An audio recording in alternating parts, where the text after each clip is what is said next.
Hello everyone, welcome to the Teaching English webinar for teacher educators. This month we will host a group of teacher educators who are part of an online community of practice exploring the theme of mentoring. My name is Shirin Soyuz and I'll be your moderator today. Thank you all so much for joining this live event. Before we start the session, I'd like to share a number of quick housekeeping reminders with you. And while waiting, please share with us in the Q&A where you are from. If you work in pre-service teacher education, type pre-service. If you work in in-service teacher education, type in-service in the Q&A. You will have a chance to ask questions during the session. Please use the Q&A function to ask our presenters your questions. We will use the chat for announcements. And the link to the certificate will be provided in the thank you email that you will receive this week within a few days. And finally, this session is being recorded and the webinar recording will be available on our Teaching English website in the next couple of days. So let me introduce our guests for today. So the webinar will be delivered by the members of the HowtaMenta online community of practice. And they are all experienced British Council teacher educators from a range of countries. And we have 8 presenters today. And you can find out more about their profiles on our Teaching English website on the webinar page. And today they will discuss how a community of practice can facilitate collaborative learning amongst teacher educators, and they will also share their thoughts on the art of mentoring from different angles. And I'd like to invite John Shackleton, who is the facilitator of this community of practice, who will kick off the session and also introduce the community and its members. Hello, John. Viren, hello. Thank you very much indeed for that introduction. So, the art of mentoring, initial thoughts from our community of practice. So, as Shirin was saying, we've got a couple of things that we would like to focus on today. The first, which is sharing our learning from the community of practice that we set up, the HowtaMenta group. That's the first thing that we're going to talk about and discuss. And then secondly, we're going to look at some of the output, some of the outcomes, some of our learning from that group as it relates to the main focus of the group, which is to do with the art of mentoring. And we're going to be talking about its purpose, definitions, kinds of skills that you need, models of mentoring, and some of the challenges associated with mentoring. So there are our aims, our 2 aims. So with that in mind, then, this is the session outline. So if you just take a second to have a look at that, these are the sections that we'll be covering as a team, as a group, as members of the community of practice.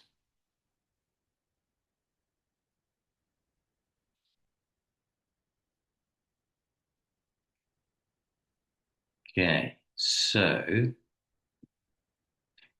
a little bit about the HowtaMenta group, then, the community of practice. And we'd like to pick out 4 things that we think are particularly important, were particularly important to us in terms of making this collaborative learning opportunity a reality. And these are the 4 things. So to talk a little bit about the setup of the group, a little bit about content, a little bit about 2 of the main outputs of the group, the collaborative outputs, and then a little bit about some of the principles that we've applied in facilitating the group and the group's learning. So in terms of the setup, then, we'd like to stress the importance generally, but the importance for us in the preparatory stage. So before we actually started, we thought very deeply for quite a while about the idea. What exactly was it that we wanted to do? What were we going to do together? We thought very deeply and we surveyed initial interest, what it is that would bring benefit to people joining the group and how people in the group could contribute. We thought very deeply also about how we were going to work together. So not just the platform, but what would be the nature of our interaction. We agreed what the focus would be, and also the focus in terms of what we would produce together as a group. Right? So that setup stage, very, very important to think through very carefully in order to encourage motivation, sustain the community over time. So important to think about how to set it up in line with those points that I've just been through. The second important thing, and it's kind of obvious, I suppose, but we thought very deeply about what the content would be, so what we would look at together as a group. And what emerged from that, we didn't really decide this in advance, but what emerged from the group after we met in the initial stages, that we would think about developing our learning and our understanding of mentoring by thinking about two phases in particular. And the first phase was the actual research, the insight about mentoring. So what is it that researchers say about mentoring? And to discuss and review different models of mentoring, different ideas about what skills mentors need, different definitions of mentoring. That was the first phase as part of developing our understanding of the art of mentoring. And then the second phase, which we are currently in, was practice, if you like. So we sent round a form that people in the group filled in to say what they would like to be mentored in and what they would like to mentor others in. And from that, we set up a process in pairs or in threes where we would actually mentor each other. And that's an important part of, we would argue, of any community of practice, that it's not just thinking and it's not just discussing, it's not just reflecting on other people's practice, but it's also the opportunity to do the practice ourselves so that that informs what we think about mentoring. So two distinct phases in the content. Thirdly, then, and this webinar is an example, that we agreed that we would have two focuses in terms of the collaborative outputs, that we would run a webinar, that's today, that would bring together our initial thoughts, and that all of the discussion, all of the reflection would be assembled in a guide that would help other people, not just ourselves, other people who have an interest in becoming good, effective mentors and to learn more about the mentoring process. So very important to have outputs in any community of practice. And then finally, we thought very deeply about some of the principles that we thought were important in making sure that the collaborative learning was an enjoyable process, was a productive process. And there are many principles. Distributed leadership, agreement by consensus are just two examples, but making sure that we had a principled approach to facilitating the community of practice and making it work for our benefit. And there we are. These are a small subsection of the community of practice. Myself, Elizabeth, Nelson, Sylvia, Paloma, Sylvia, Janet, and Rabia, who have turned on their cameras so that you can see them. And they'll be talking about different sections of learning that we've achieved so far in today's webinar. And a great group of people they are, of course.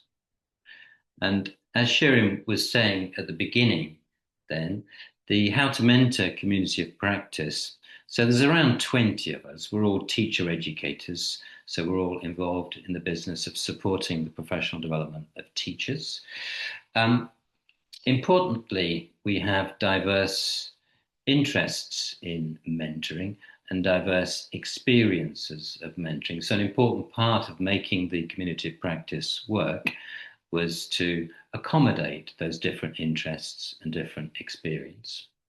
And some of those different experiences, of course, is driven by the fact that we are based globally. We're an online group, so we come from all over the world, different parts of the globe, and bring different, therefore, contextual experiences to the group. In terms of the transactional side of the community of practice, we meet once every 2 weeks. We come together for a 90-minute live session where we're discussing and sharing and moving through the content, moving through the program for ourselves that we've set up. And we use the British Council's LMS as a forum for discussions in between times as well. And just to reiterate then, the content we're moving through in 2 phases, and both of those phases are going to come together in a mentoring guide for others, where we're going to capture our experience of mentoring and also to capture our insights on thinking around mentoring. And we hope that this collaborative output, this guide, will be very useful for other people, as well as being very useful for ourselves as well, of course. Okay, so that's just a little bit about the community of practice. Importantly, 4 things to think about that we talked through just now that we believe are very important for making communities of practice function effectively. So we've come together and we've been through 1 phase of thinking about mentoring, and I'm going to hand over now to Nelson, who's going to deal with the first part of that, the first very obvious part of that, which is what is it? What is mentoring? What is it about? What's it for? What does it look like? Thank you, John. So yeah, the first thing that we did in our community of practice was to try to arrive at a definition of what mentoring is, and also think about some roles that a mentor might have. So I chose this this quote from the Mentoring Center for Excellence because I thought it summarized mentoring really nicely as a learning relationship that involves the sharing of skills, knowledge and expertise between the mentor and the mentee. And this is done through conversations, sharing experience from both sides, and also role modeling. So mentoring is usually conceived as a relationship between somebody who is more experienced, a more experienced teacher, if they're mentoring another teacher, or a more experienced teacher educator, if they are mentoring a novice teacher educator. However, I mean, sometimes peer mentoring is also possible, where both mentor and mentee have more or less the same level of experience, and they take turns mentoring each other on different areas or skills that they're interested in, which is what we did in this community of practice. But usually it's conceived as the mentor having more experience than the mentee. It's also a relationship that's based on trust, so it's voluntary. They accept the mentor and the mentee, so there's mutual trust there to begin the relationship, and it's very much grounded in a specific context, right? So it's either a pre-service context, an in-service context, it could be a language learning context or a mainstream education context, or perhaps it's a teacher educator or a trainer in training context. And finally, they also work under a variety of flexible interpretations, because we have different ideas of what mentoring might involve. So it very much depends on your institution and your community of practice to define what your role as a mentor involves. We also thought it would be a good idea to differentiate mentoring from other models of professional development, for example, coaching. And we agreed that perhaps coaching was a little bit more short-term than mentoring, which is more long-term. One of our viewers in the pre-webinar task summarized it very nicely by saying that mentoring is distinguished by a personal relationship focused on long-term development, right? So it's not something that is just perhaps for a very particular skill, like passing an interview, for example, or passing an exam. It's more long-term. It also differs from training in the sense that perhaps training, there is input involved, whereas in mentoring, the mentor is facilitating the learning and allowing the mentee to take the lead. So it's very mentee-centered, and it's very much based on their needs rather than syllabus, right? Another of our viewers said that, unlike formal training, mentoring involves ongoing guidance, feedback, and reflection tailored to the mentee's individual needs. So that is very important. Mentoring also facilitates action and reflection on action. So it's a cycle, if you like. And it supports the development of the mentee in a structured manner, right? So the mentor and the mentee need to prepare for each of their meetings. So there needs to be a structure to their conversations and to their relationship. And finally, mentoring is also reciprocal because both mentor and the mentee co-construct knowledge, so they both benefit professionally from the relationship. We also thought about different roles that the mentor might take. So, for example, observing lessons or sessions and providing feedback, helping the mentee plan these lessons and sessions, especially if they're pre-service, but also in service, or helping a novice teacher educator plan training workshops. Referring the mentee to useful resources or further study or reference books that they might read, and also sharing ideas and experiences for a particular issue that the mentee might have. We also thought about acting as a sounding board for collaborative reflection, either on an observed lesson or unobserved. So the mentor perhaps hasn't observed the lesson, but they act as a supportive call, if you like, for the mentee to find answers. They also provide feedback on materials that the teacher or the teacher educator might develop, and also help them enact a career plan. So it's not just about hard skills, but also about long-term professional development. And perhaps also guiding them through action research in the classroom.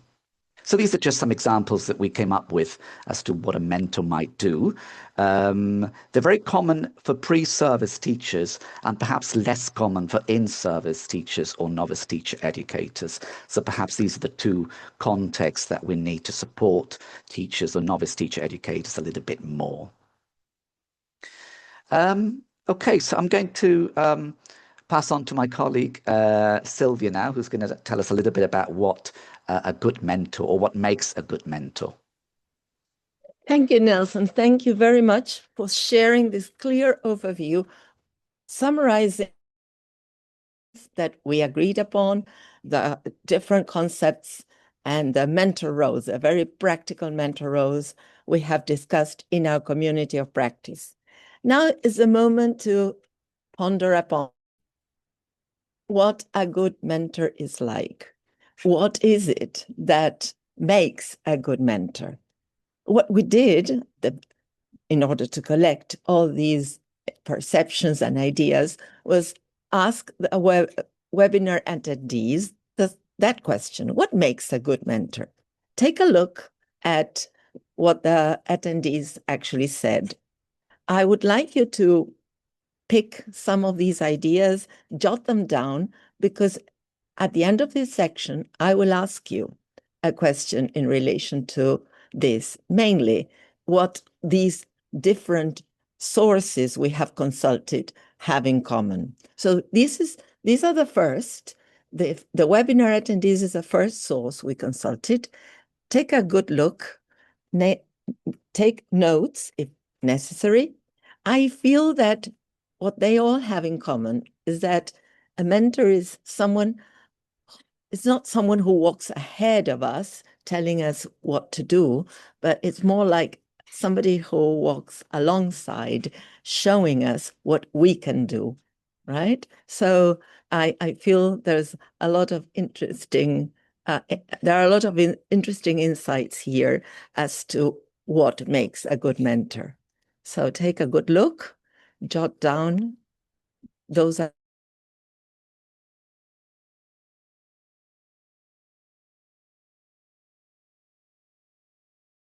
then we will move on to the next source. Let's see. Oh, sorry, I moved too many slides. Here. I'm coming. Here. This is another source. My colleague Silvia Lupi and I mentored a group of prospective mentors in Chile a couple of years ago. This happened a couple of years ago. And this is what they said while they were our mentees. Take a look at the different areas that were covered. Connection and emotion, mentoring skills and professional practice, feedback and reflection. And notice what one of the mentees actually said: there's talent and ability within you. This was his motto. Let's bring it out together. So again, once again, I ask you to look carefully, to take down notes, those ideas you feel identified with, or ideas that you feel that already coincide with the webinar attendees' thoughts and perceptions.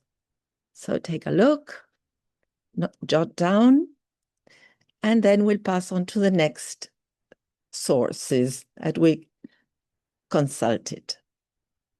Let's see. So we also consulted, we did a lot of research, by the way, as a community of practice. And here's what a few of the researchers said. We couldn't bring in all the researchers. So take a look, see if there are any of these ideas, if any of these ideas have already appeared, if there are any new thoughts that you haven't included in your notes. I think that reflection has already been mentioned. Support has already been mentioned. Empathy has appeared already. Probably the idea of knowledgeable teacher and developmental roles, although Nelson has already mentioned this. Look at the next research quotes. Let's see if it's coming. Okay. Wang et al. Here we have 3 areas. Competent in 3 areas: cognitively, socially, and emotionally. Again, areas that have already been mentioned by either the webinar attendees or the mentees were quoted. So take down notes again. And we come to the next researcher. And this is our colleague from Uruguay, Gabriel. And notice that probably there's a new idea of the mentee's own agenda, but probably related to what Nelson mentioned about needs, mentee's agency. Non-judgmental, we have already mentioned, and a two-way learning process has already been mentioned. Good. So we have different sources, different people, all talking about the same thing. So what do all these voices have in common? Now I'm going to stop and ask you to share your ideas, your thoughts, your perceptions, those notes you took via the question and answer. I'm going to open the question and answer and see. Okay, so they're coming already. Trust, wisdom, support, effective feedback, empathy, active learning. Thank you. Empathy again. Great. Sharing, helping develop, yes. And always talking about the positive side, the strengths. sharing again, open to listening, open to guide others. Guide, the word guide appears again. Lead by example, empathy, non-judgmental, non-threatening, supporting, support guidance, supportive guidance. One goal to learn and to develop, inspire, help. Well, notice the word inspire hasn't appeared yet, and yet I think it was underlying there. Unbiased, two-way journey, ready to help. Calmness, what a nice word. Reflection. Thank you so much. I think then that many of these ideas were mentioned in our sources, and this is what they all have in common, right? There is a need, right, for expert knowledge. Yes, they need to know, but they also need to have a growth-oriented purpose, both of them, both the mentor and the mentee. That relationship should be collaborative. It's a two-way. So all in all, we believe that effective mentoring is both technical and human, and it is developmental rather than directive. So now that we have agreed upon what makes a good mentor, I think we need to explore the next question. What attributes and skills do mentors need to develop? Now we come to the moment of asking ourselves, what can we do to become a better mentor if we are already mentors? Or what can I do, I'm a teacher, to develop as a mentor? So I'm going to ask my colleagues, Silvia Lupi and Elizabeth White, to take over. Silvia Lupi, you come first. Would you like to talk about this? Thank you, Sylvia. So here is a list of what the attributes of a good mentor are and the attributes that a good mentor needs to develop. This list is by no means exhaustive, of course, and we took it from our own experience in the community of practice and also as the attributes that are found in the literature that Sylvia and Nelson and John were referring to before. So you will notice that these attributes have a lot in common with those of a teacher, of course, and they were mentioned by many of the attendees to this seminar in the pre-webinar question. So let's have a look at the list. First, a mentor is someone who is enthusiastic, because you need to want to be a mentor. It's not something that just happens to you, but you need to embrace it, probably as a stepping stone in your professional development path. Another attribute that has come up frequently is that of trust. A mentor is trustworthy and reliable. And the idea of trust came up a lot when we were discussing mentoring in our community of practice. It is a professional relationship based on trust, mutual trust, I would say, because it is the mentor's task to create this positive atmosphere in which the mentee feels emotionally safe to express ideas, concerns, doubts, without this fear of being judged or ridiculed. And the idea of trust is very much tied to confidentiality. A mentoring relationship is confidential in many of the aspects that surface when interacting between mentoring and mentee. A mentor needs to be open and flexible, not only in terms of time and becoming available and be flexible to change meeting times, but also we need to be open and adapt to the mentee's needs in a non-judgmental way, as we have been saying. It's important to understand where your mentee is coming from in terms of their prior learning, their prior experiences, and their beliefs. And openness to welcome changes is also important because, as Nelson mentioned, mentoring has a structure to give a framework to the relationship. But a mentor needs to be open to welcome changes within the structure during the mentoring that are called for, the development of the mentoring itself that might not have been seen before. Another important element is reflection. I mean, this has already been mentioned and it appeared in the Q&A as well. I would say reflection is the cornerstone of mentoring. A mentor is a reflective practitioner who analyzes his and her own beliefs, assumptions, as well as the mentees, and also analyze how the mentoring is development. What do I need to do? How am I developing as a mentor?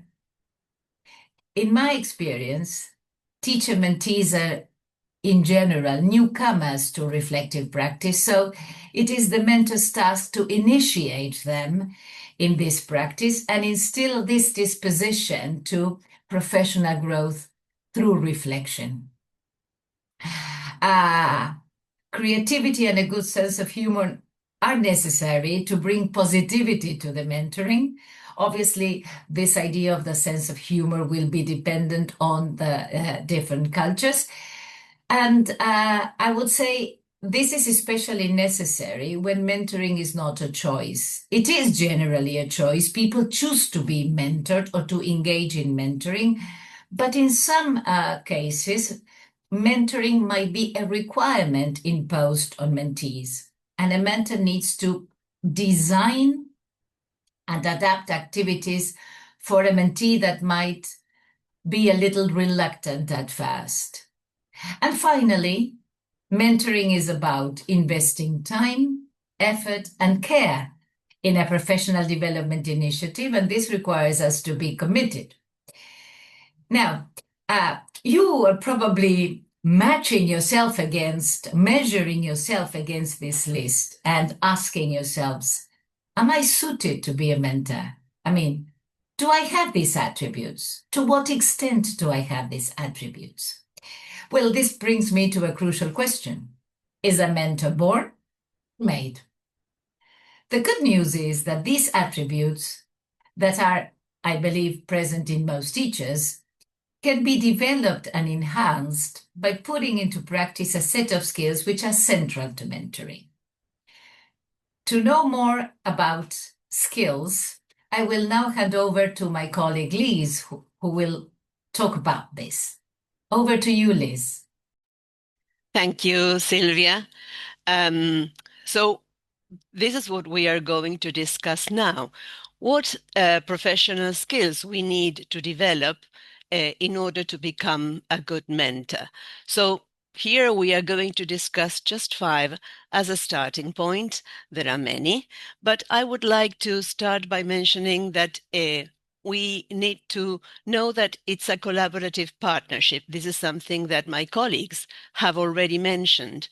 It's very important to discuss with your mentee the goals, the expectations, and to establish common ground with your mentee.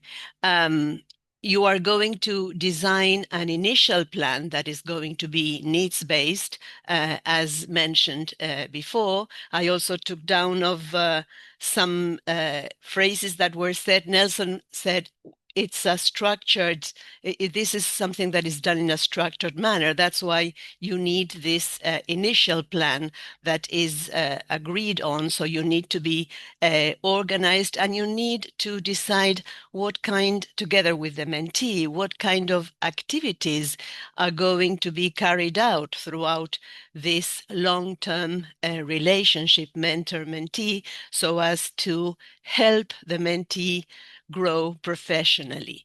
So during this initial period in which you establish this collaborative partnership, that is the moment in which you begin to develop a supportive environment and to build rapport, and you establish yourself as a learning partner.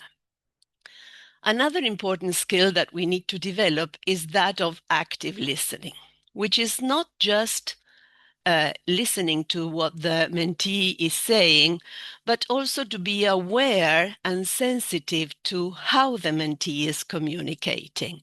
That is, paying attention to what the mentee is saying, but also pay attention to what the mentee is not saying, or how the mentee is saying what he or she is saying. And the purpose here in active listening is to engage in unbraiding what the mentee is trying to say, because this will help you identify the beliefs behind the words. And in this way, you can ask certain questions that can confront the mentee with some concepts and ideas that probably need to be deconstructed and reconstructed, probably. The idea is that this active listening is aimed at unlocking the potential in your mentee.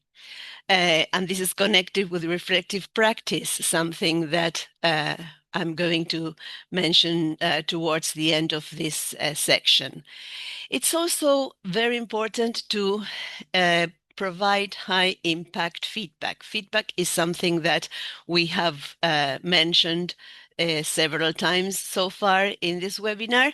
And this feedback should be specific, should be evidence-based, and also non-judgmental, as mentioned before. Throughout the initial plan that you design with your mentee, there are going to be several activities that will be carried out: observations, writing plans, making decisions. And so the idea is to provide at certain moments throughout this plan with this kind of feedback, so that and it is done in a way that the mentee can really think about what happened during that instance in particular.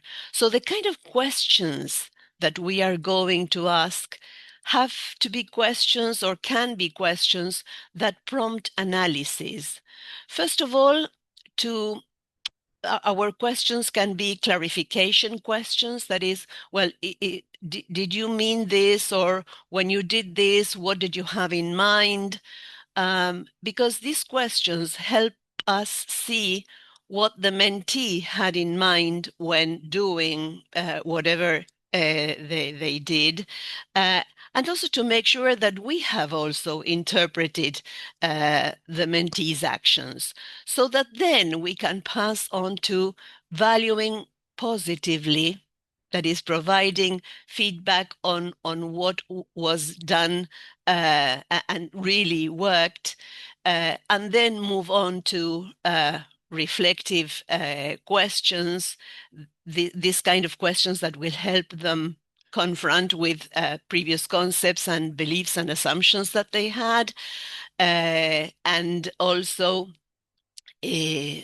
provide them with the opportunity to think about different possible courses of action that they could take next.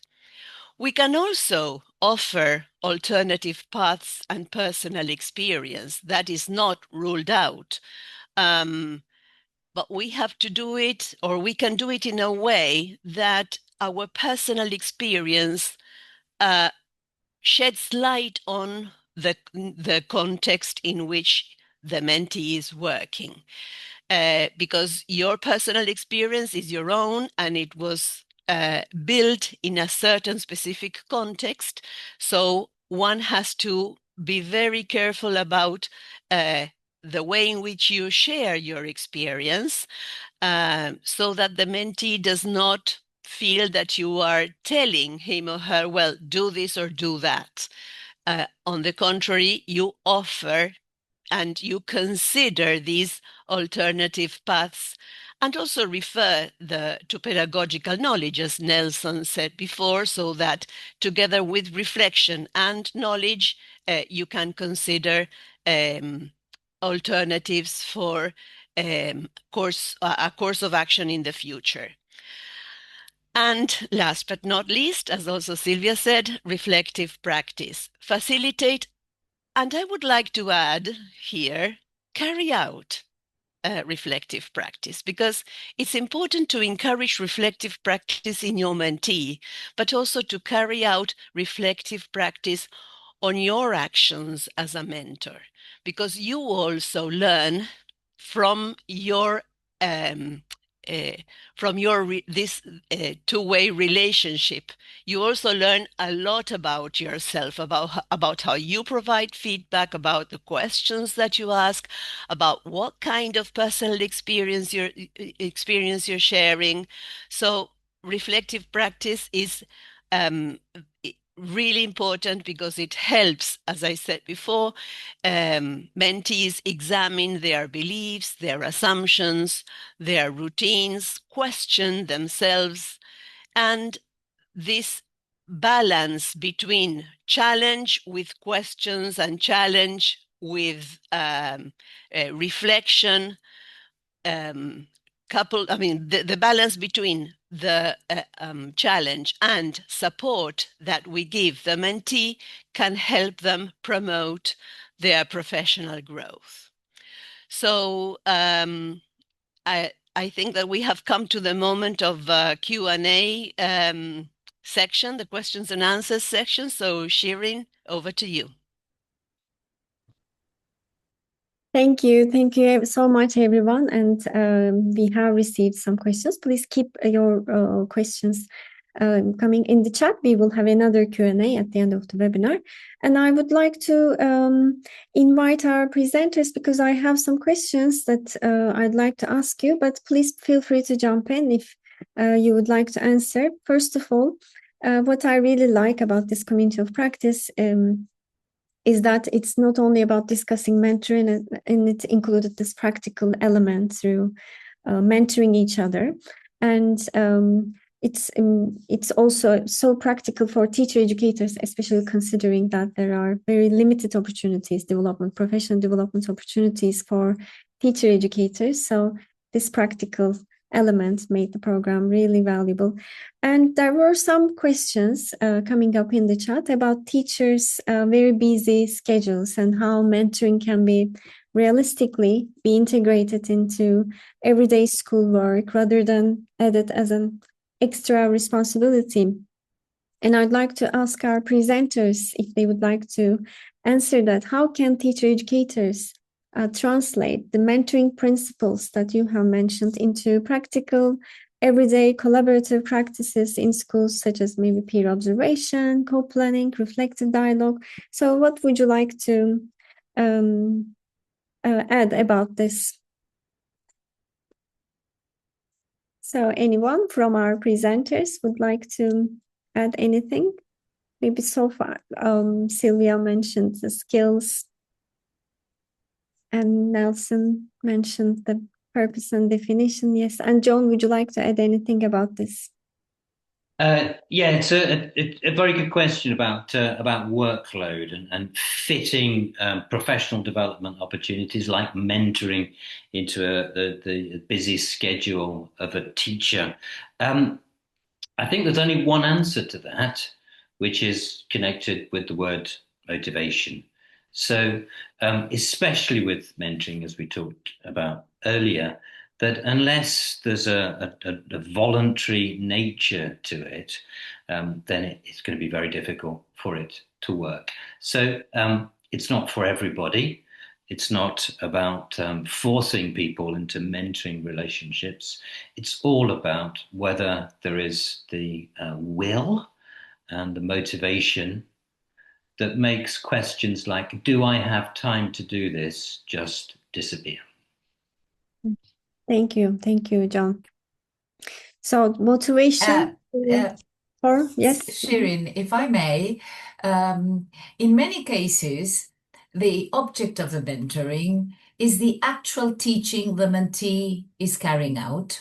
So, although time is an issue, the mentee will immediately see the possible application of the mentoring results to their direct teaching. So it doesn't look at times that an extra activity, because all the input for the mentoring will come from the actual teaching the mentee is carrying out.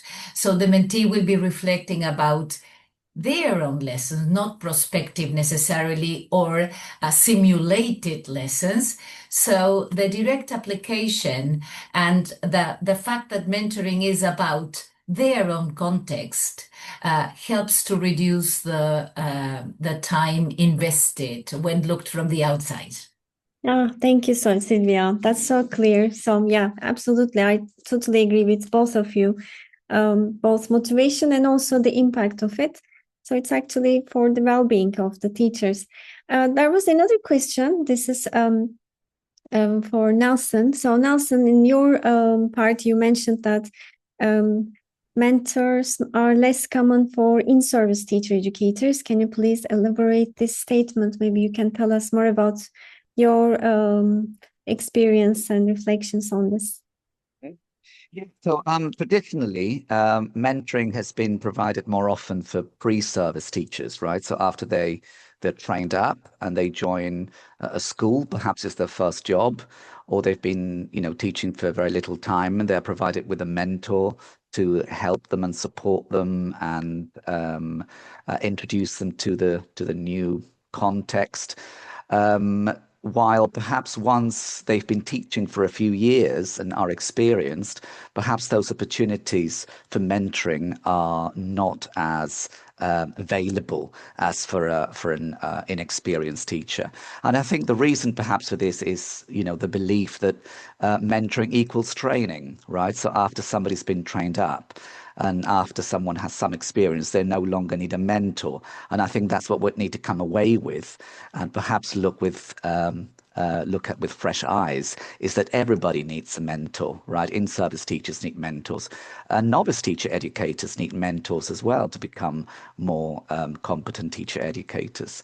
So I think it needs to be done at an institutional level to be able to provide more mentoring for in-service teachers and also for novice teacher educators. I think one of the great things I think the British Council does is providing that support for teacher educators to develop, right?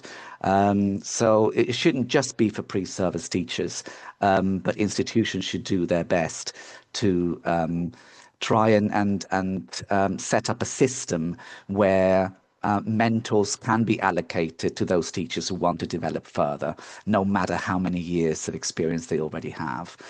So things like hours down, we were talking about workload, hours down, or professional development opportunities, promotions, financial reward, if that's the case. So motivating mentors to come forward and mentor experienced teachers and novice teacher educators as well. Thank you. Yes, that's absolutely so true. This is something that needs to be part of the school's professional development program. So thank you so much, colleagues. So let's move on, because we have more presenters to share their expertise, but we will have another Q&A, and I will be watching over the Q&A for your questions. So I'd like to now invite our next presenter to continue. Yes. Okay, John. Great. Thank you very much indeed, Shirin. Some very interesting questions about resistance and about the breakdown in relationships between mentor and mentee. So I hope we do have time to get on to those very interesting questions. Thank you very much indeed. So as well as looking at definitions of mentoring and purpose, as well as looking at some of the skills and attributes that mentors have and need to develop, one of the other areas that we looked at in the community of practice was about models and approaches to mentoring. So I'm going to talk briefly about that and what we learned from our discussions and our review of different mentoring models and approaches that are out there. Just very quickly, A model, then, just so that we're clear about what it is that we're talking about, it's just some kind of approach, some kind of guide, some kind of structure that we follow that helps us to plan, helps us to teach, helps us to mentor.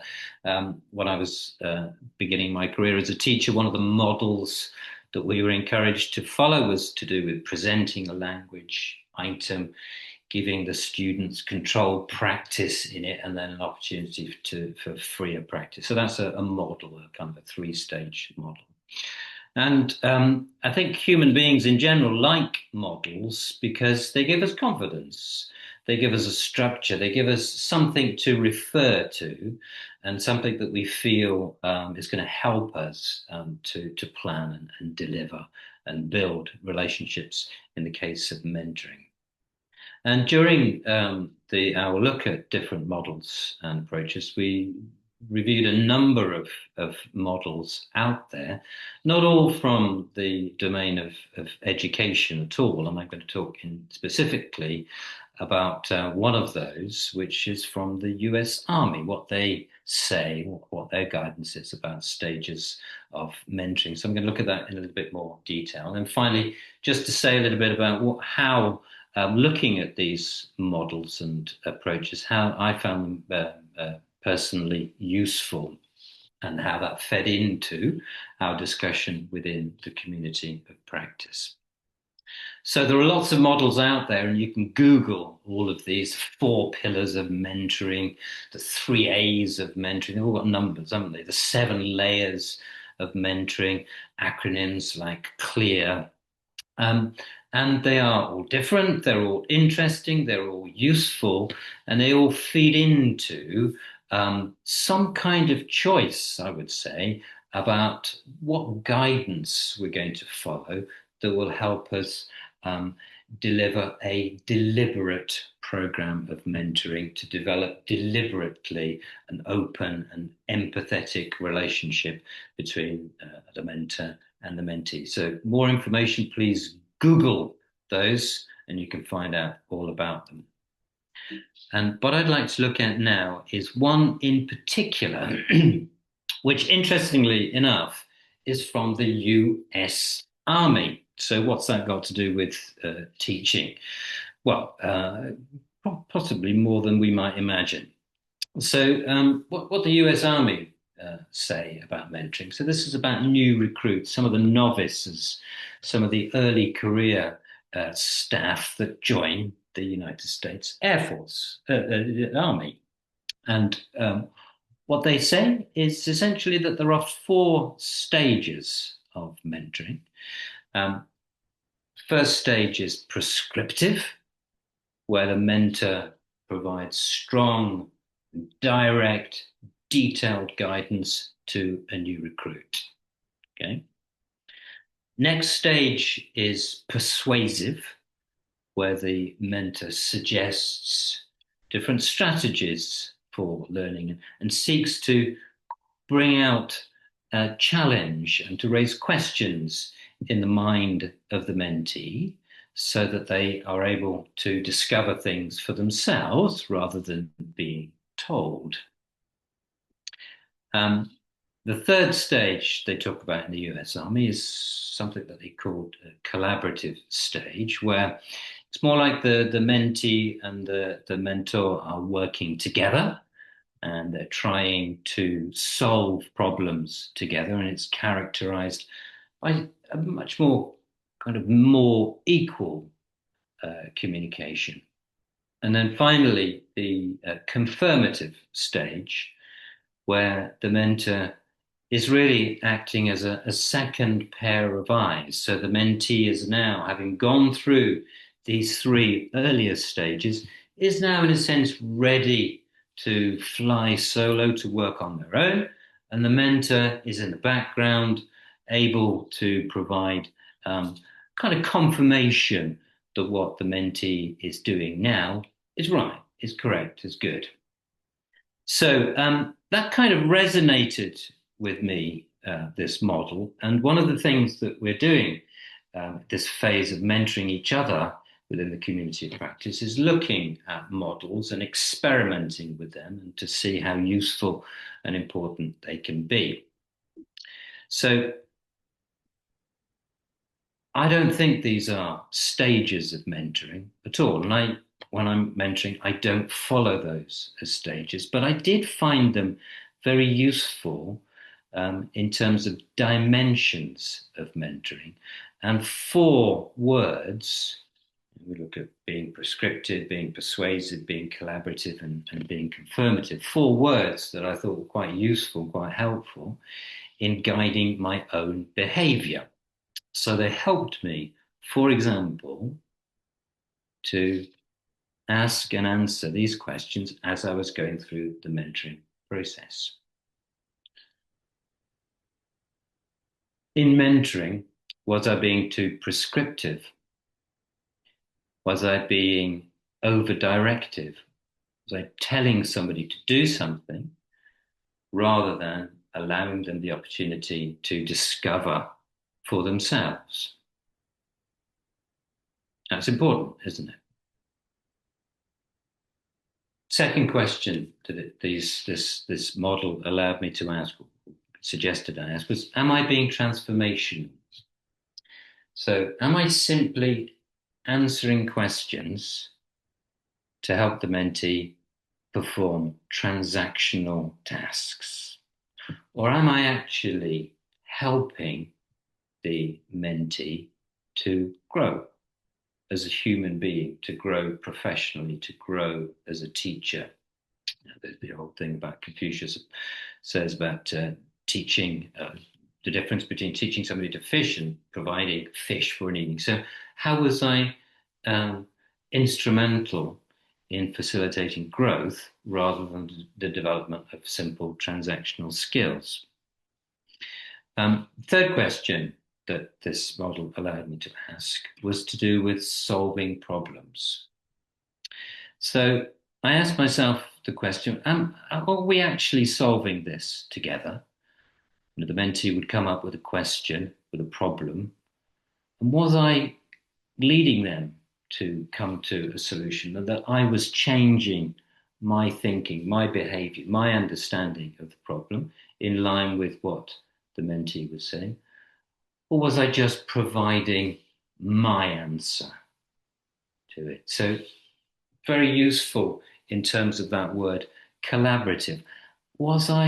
Am I actually collaborating with another human being, with the mentee, or am I simply passing on information as a more experienced? Now, someone's talking about one of the characteristics of the role of mentor is that mentor generally considered to be more experienced. Am I using that experience in a not particularly helpful way? And finally, the other question, which was to do with being confirmative, I think, really. And Sylvia talked a little bit about this in terms of one of the attributes about being non-judgmental. So actually, how open and how non-judgmental is the language that I'm using? What's the difference, for example, between saying, I don't think that was a very good thing to do in the classroom, the difference between that and saying, do you think that that was a good thing to do in the classroom? So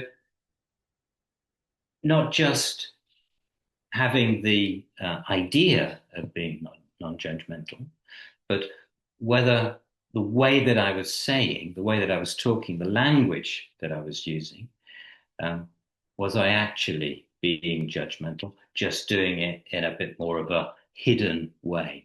So while I don't think these are stages of mentoring, the 4 stages of mentoring, this model, this approach was nonetheless very useful in those 4 words of being prescriptive, being persuasive, being collaborative, and being confirmative, that allowed me to check, if you like, my own behavior. And it gave me a way of reflecting on my own behavior. So lots out there about models and approaches to mentoring. So if, as we said at the beginning, one of your goals is to become a better mentor, then one area that we would suggest that you look at very carefully, one that we looked at very carefully ourselves within the community of practice, is what do other people say about models and about approaches to mentoring? Okay, that was a quick look. Please do take the time to Google some of the models and approaches that were on this slide. Here, 4 pillars of mentoring, 3 A's of mentoring, 7 layers of mentoring, clear, for example, to see for yourselves and to ask yourselves the question, how useful are these models and approaches as a guide and as a way of informing my own behavior? Okay, so I'd like to hand over now to Janet, who's going to be talking about another key area that we looked at within the community of practice, which is to do with the challenges of mentoring. Thank you, John. So welcome, everyone. So we can see here that while mentoring models offer helpful guidance, real-world mentoring often comes with challenges that can slow progress or stop it altogether. And really, with respect to John, really he talked about some of the questions that we have to ask ourselves in order to avoid these challenges. So for those who have experienced mentoring firsthand, you know that reality is far more complex than the model suggests, and really I think this might be true. Now, before we explore mentoring challenges in depth, let's pause and reflect. What is the first thing that stops you from seeking or offering mentorship? So you can write, if you like, in the Q&A. So what is the first thing that stops you from seeking or offering mentorship? I don't know if you like to write. You have 30 seconds. In the Q&A, confidence, lack of confidence, not being sure how useful I will be. Wow, this is a good point. Lack of confidence again. This is a good point. Judgment, attitude of the mentee, uncertainty, perhaps, yeah. Time, not enough buy-in, lack of motivation, wonderful. Being judged, wow, excellent ideas. Time, sometimes lack of time. So embarrassed to seek help, this is good, wow. And lack of skills, our experience as students without coordination. Well, not being sure who to choose as a mentee, lack of knowledge, lack of interest, subject knowledge, like, wow, interesting. Low expertise, mental health. Wow. Okay, thank you. Let's now, I think you talked about different mentor challenges. And here we have that. So mentoring, as you know, is a human relationship. And humans are messy. Most partnerships that fizzle out don't fail because of a lack of talent, although you mentioned this. Maybe they fail because they hit invisible walls they weren't prepared for. So I'm going to talk about the 3 groups of challenges that hinder professional growth. We have the structural, we have the relational, and the psychological. Beginning with the first one, first the foundation, the logistics. The most common excuse, and you mentioned this in the Q&A, we might hear is, I'd love to mentor, but I don't have the time. Usually in a polite way, saying, I don't have, maybe it might be in an indirect way saying, I don't have a system. So when a pair struggles to meet, it's because the sessions feel like an extra task rather than a strategic priority. And this leads to our second trap, lack of structure. Nelson mentioned this, and he mentioned the importance of this. So, without a roadmap or clear goals, you aren't mentoring. You're just chatting. We should have a clear structure. And here we move to the second challenge, relational, dynamics, where we have to talk about communication and trust. And some of you talked about this in the Q&A. So once the calendar is sorted, we hit the dynamics. This is where the chemistry happens, or where it explodes. The first challenge is communication gaps. We have different work languages. Maybe a mentor might be a bottom line communicator, while a mentee needs to talk through the why. So if you don't align these expectations early, one person feels overwhelmed while the other feels ignored. So at the core of mentoring is trust. Good mentoring needs openness. A mentee should feel safe saying, I'm afraid I'm failing. And a mentor should be willing to share his or her own past mistakes. Without trust, conversations remain superficial. Conversations also should focus on safe topics rather than the honest reflection and personal. Then mentoring is meant to support honest reflection and personal growth. And here we move to the third one, the psychological challenge, the mindset.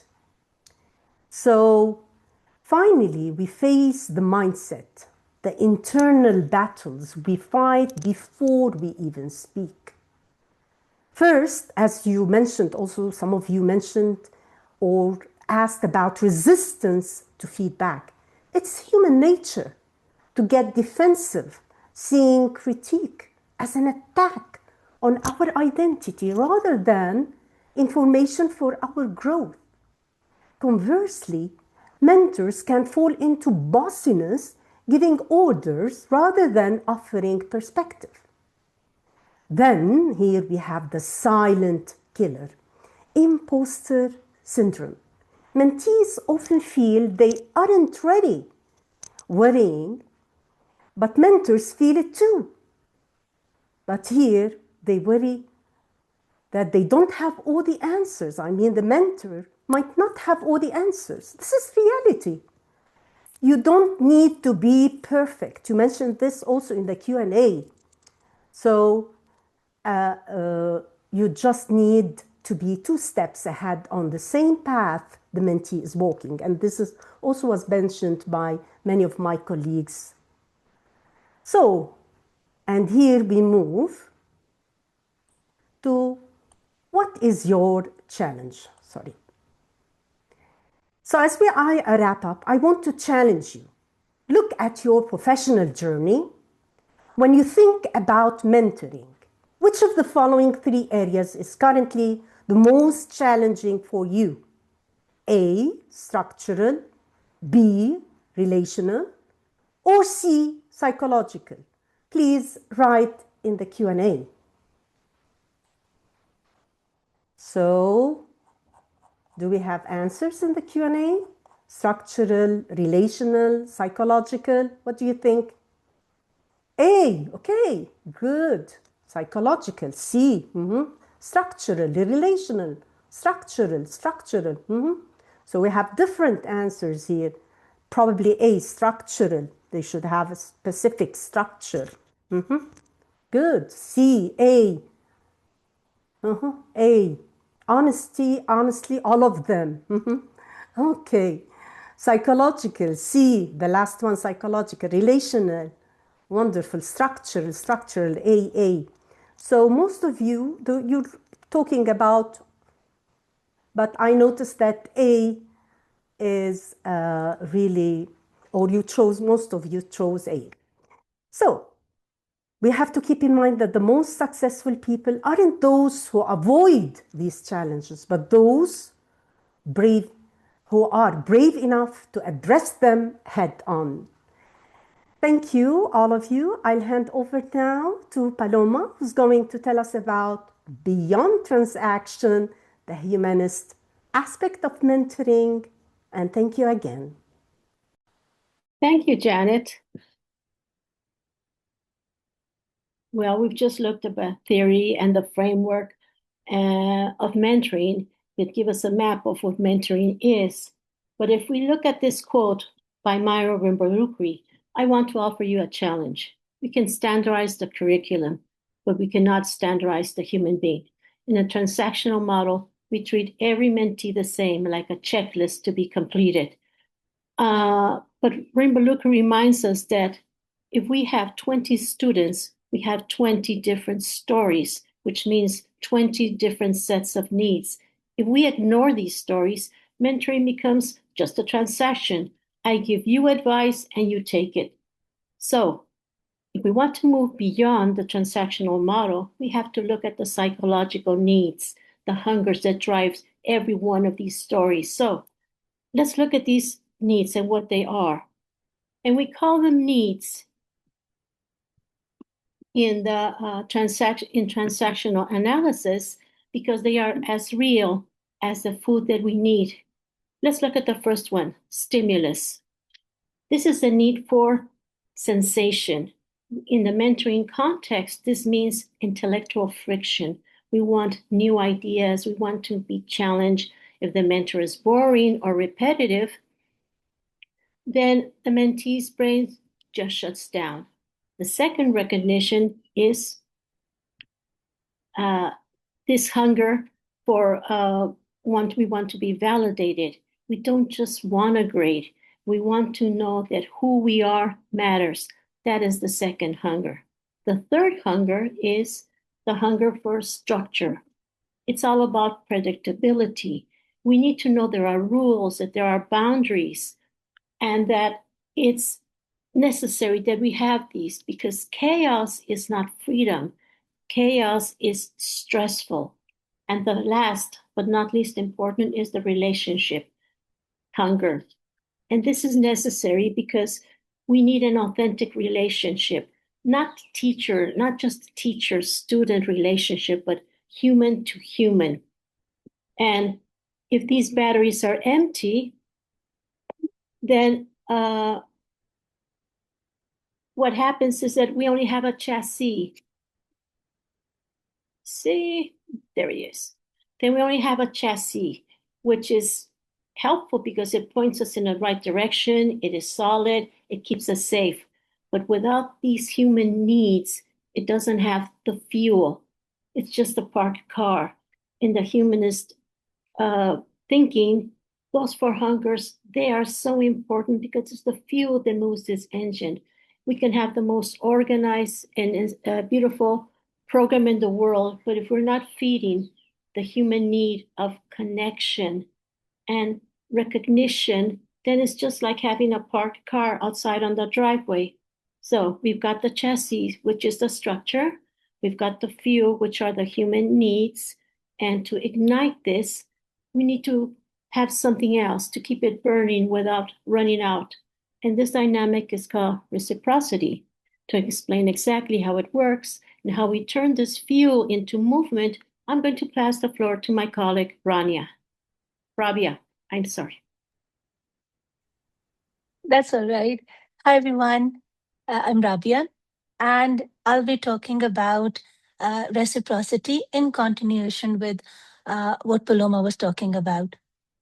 So what do we mean by reciprocity? Before we start, I want you to think about these questions.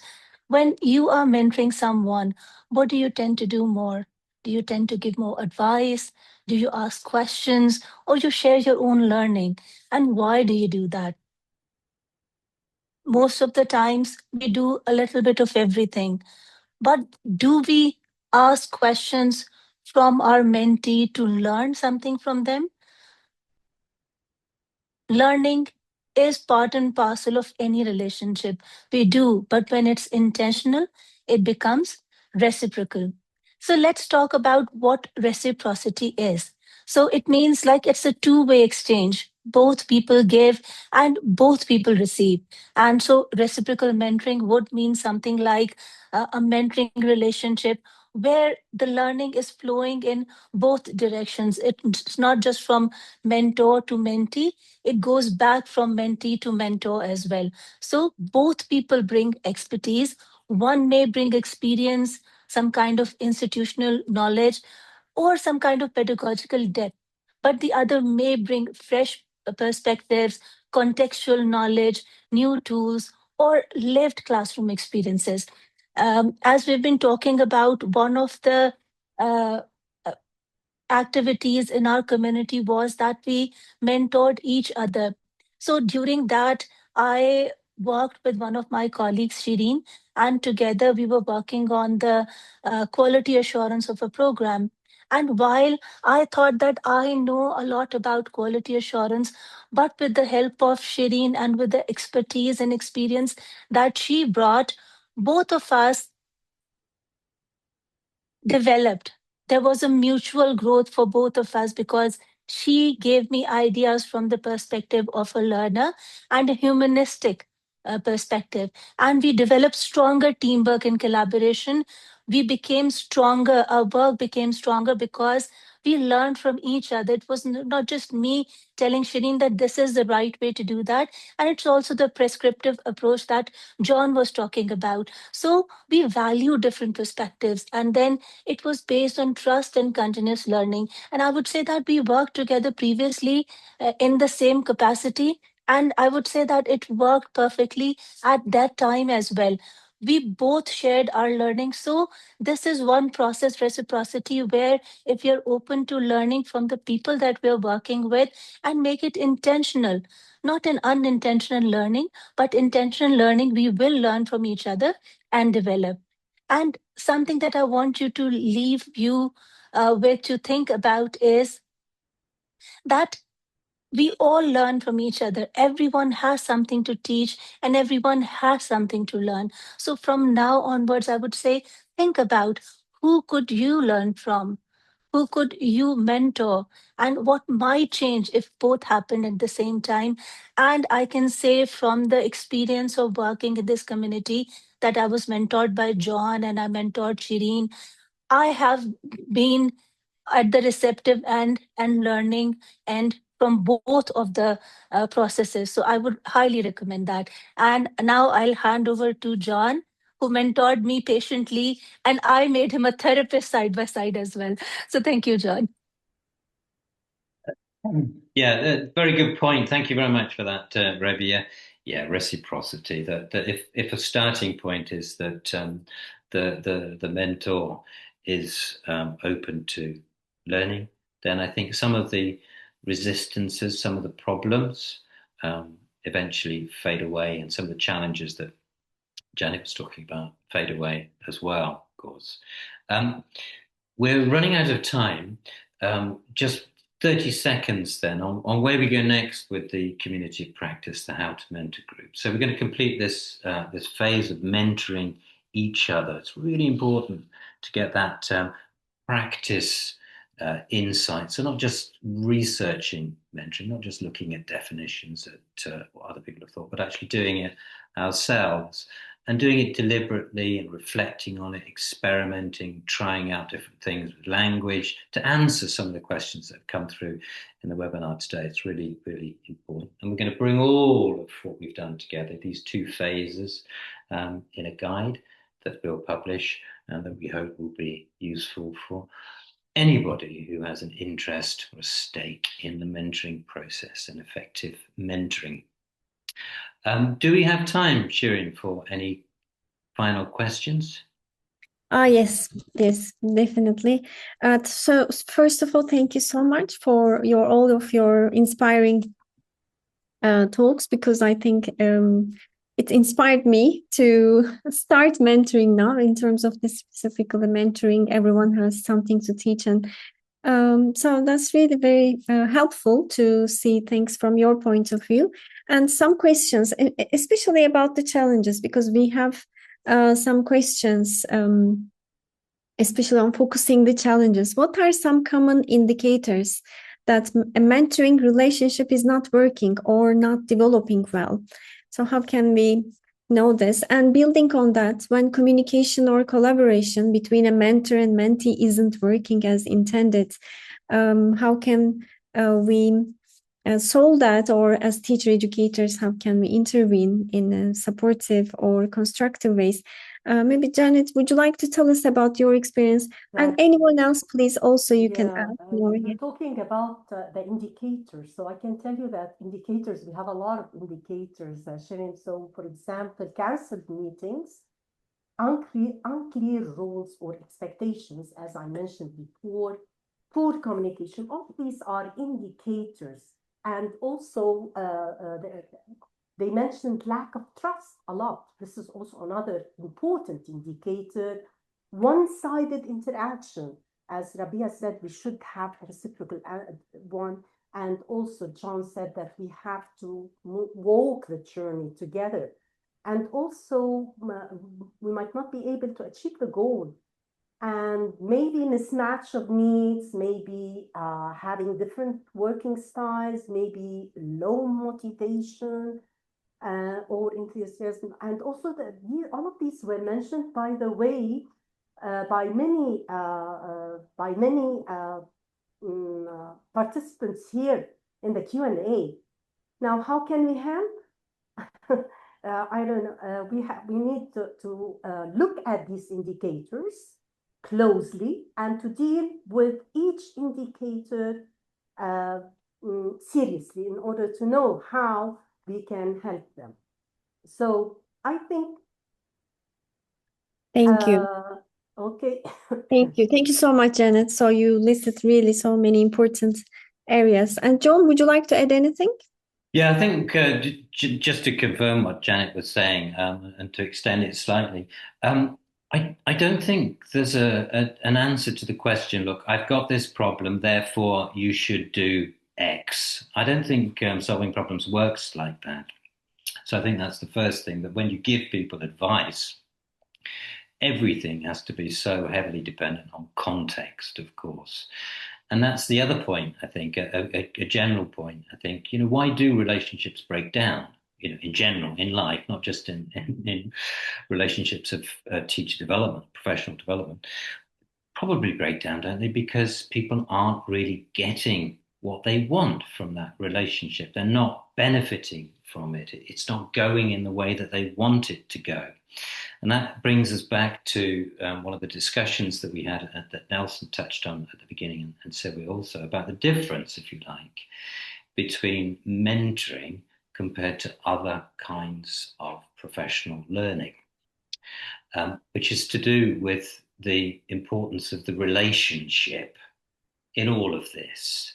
So if the relationship is based only on what one person wants to get out of that relationship, then it's going to be difficult, isn't it, for it to succeed. So we can't really stress that importantly enough, both in our looking at the literature in our discussion, but also in our practice as well, that the starting point is about how is this going to help, how is this going to benefit the mentee. That's got to be a fundamental thing, that once that's in place and sustained, then some of the problems, people being judgmental, people being resistant, people not being motivated, people not having enough time, some of those things, it seems to me, will fade away. Mm-hmm. Thank you, John. You answered too many questions at the same time. So there is another point. So a few questions around mentoring confidence. Since many people aren't taught on how to be mentors, and many may feel unsure about asking for help. So there was a comment about this. How can mentors actually learn and develop their skills?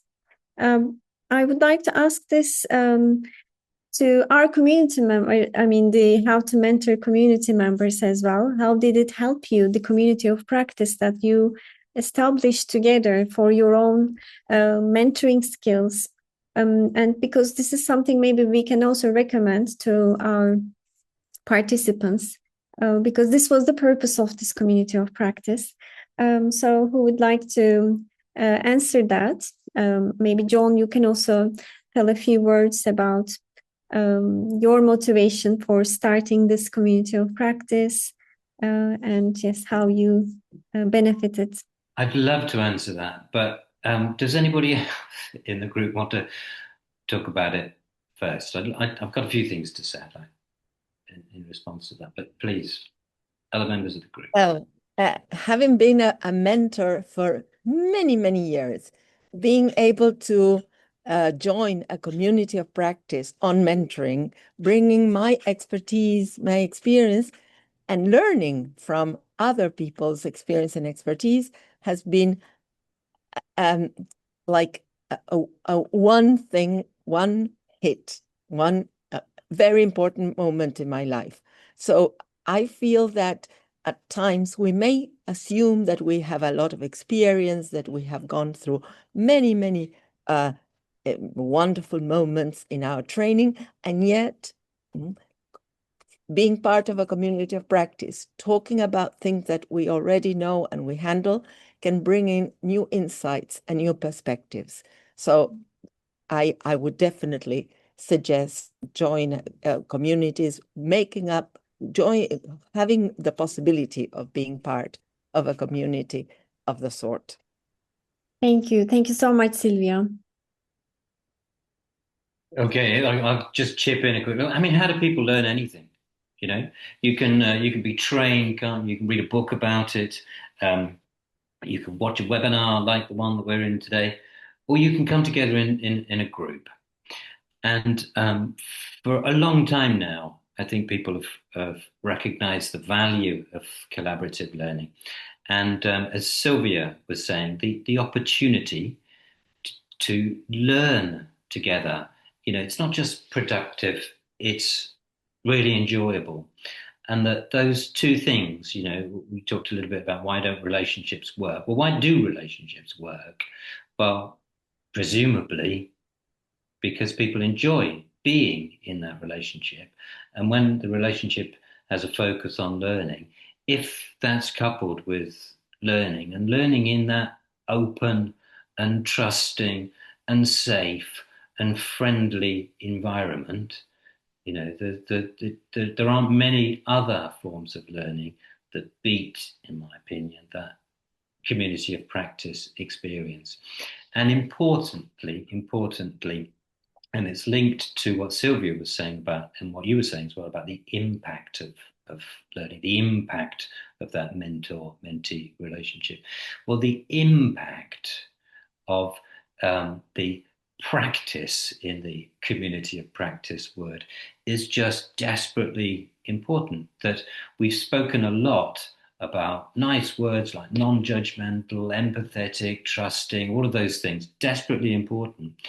But until such time as you actually get the opportunity to be empathetic, to see what empathetic feels like, to see how your behavior is impacting on other people, then it's very difficult, isn't it, to develop and to learn. So that the fun, the productive, the practice side of this collaborative learning group, I think is, you know, really, really desperately important, desperately useful. Thank you. Thank you so much, John. And thank you so much, everybody, for your questions. And I'd like to invite all of our presenters now to say goodbye to our webinar. And also thank you once again for sharing your experience with us. So it's been valuable to hear from different perspectives. And thank you once again, our attendees, for your questions. So we couldn't answer all of them, but hopefully in the next future sessions, we will touch upon this art of mentoring. And you can also, we would like to encourage you all to start a community of practice or join a community of practice on mentoring. So the recording of the webinar will be available on Teaching English in the next couple of days, and the link to the certificate will also be provided in the thank you email that you'll receive this week. And please share your feedback with us. You will see the feedback form in the chat, and don't forget to subscribe to our newsletter for teacher educators. And finally, register for our next webinar on 10th of February, and the topic is the role of teaching assistants. So we very much hope to see you all again in the future. And yeah, thank you. Thank you once again, everyone. Bye, everybody. Bye. Bye. Bye.